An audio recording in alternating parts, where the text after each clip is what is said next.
Mes chers croyants, mes chers frères et sœurs, j'ai écouté religieusement les paroles qui ont été dites par notre cher imam, l'imam Habib, que je salue à l'occasion tous les imams.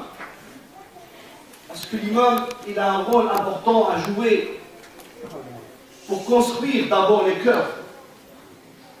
Savoir que le dernier verset du Coran qui a été révélé,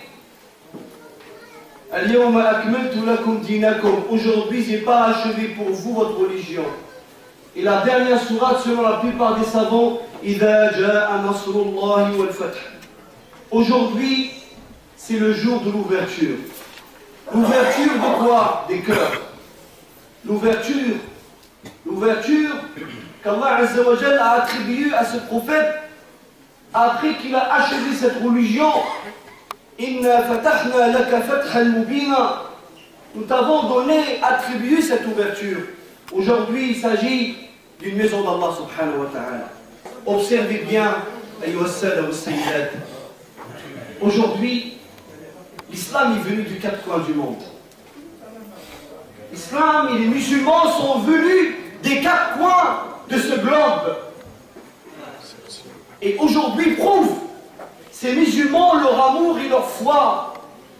Leur amour et leur foi en faisant ce long voyage de nos ancêtres à partir de Medina al-Munawwara, en passant par l'Andalus, en passant par le Maghrib al-Arabi al-Jazair, en finissant, en atterrissant ici à Fouquier-les-Lances pour donner naissance à cet islam musulman vivant en France.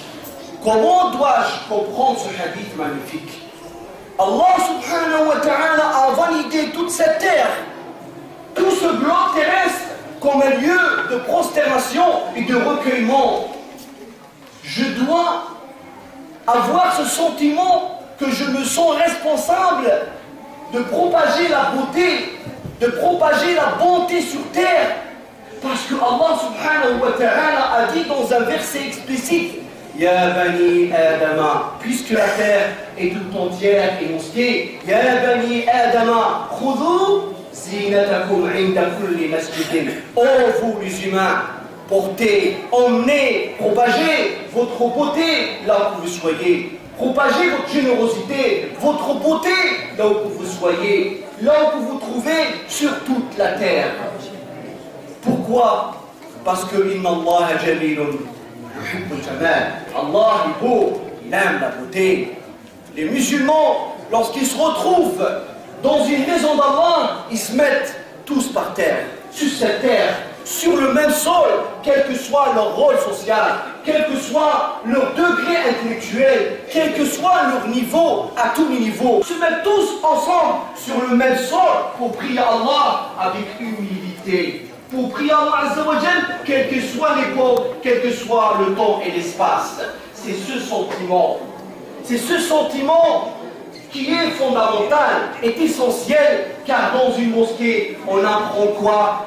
On apprend comment vivre ensemble dans l'esprit de la fraternité, comment vivre en communauté dans une mosquée, par le biais des 5 prières obligatoires, par le biais de Salat al-Jumu'ah, par les congrégations mensuelles, les conférences, le ramadan, les farah, al-qarah, on partage les mêmes douleurs, les mêmes souffrances. Nous passons aujourd'hui à ceux qui ont donné leur temps, ils sont morts, ils sont décédés. Nous pensons par les prières à nos ancêtres qui nous ont apporté l'islam, qu'ils étaient à l'origine de cette bina, de ce édifice magnifique, par toutes ces actions, les prières, le Jumu'ah, les congrégations ne fait que sonder les liens de fraternité entre les membres de la communauté. Écoutez le Coran. J'ai commencé mon intervention par ce beau verset. Nous parle de la première mosquée construite par notre prophète alayhi salatu wassalam. Masjidul Quba. Masjid, une mosquée prototype, une mosquée référence, une mosquée modèle. Toutes les mosquées du monde doivent prendre la référence qui est Masjidul Quba. Allah Azza wa Jal dit la masjid al-Qussisa ala al-taqwa. Vous savez cette mosquée, je reprends les paroles de Hajj Tahar, Allah yadhoukou ala khir, Allah yjazi ou jazi jami' les anciens tawa'na li shaakou ma'ah. قال هذا المسجد, cette mosquée elle était ruine. Mais je vous donne une référence dans Sahih al-Bukhari.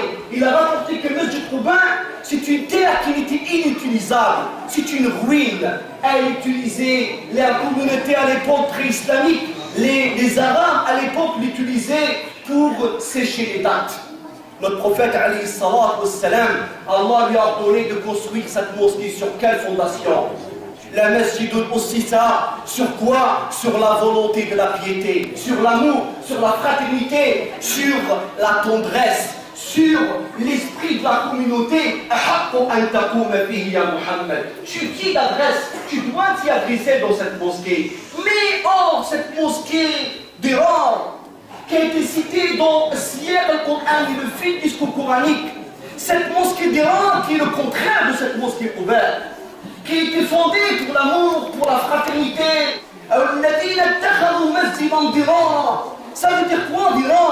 Viran, ça veut dire la discorde, ça veut dire le désordre, ça veut dire la blessure. Blesser quoi? La fraternité en islam. Ça veut dire la démolition de la fraternité en islam. Mais هذا المسجد d'Iran, ne t'y adresse pas, ya Muhammad. Ne t'y adresse pas.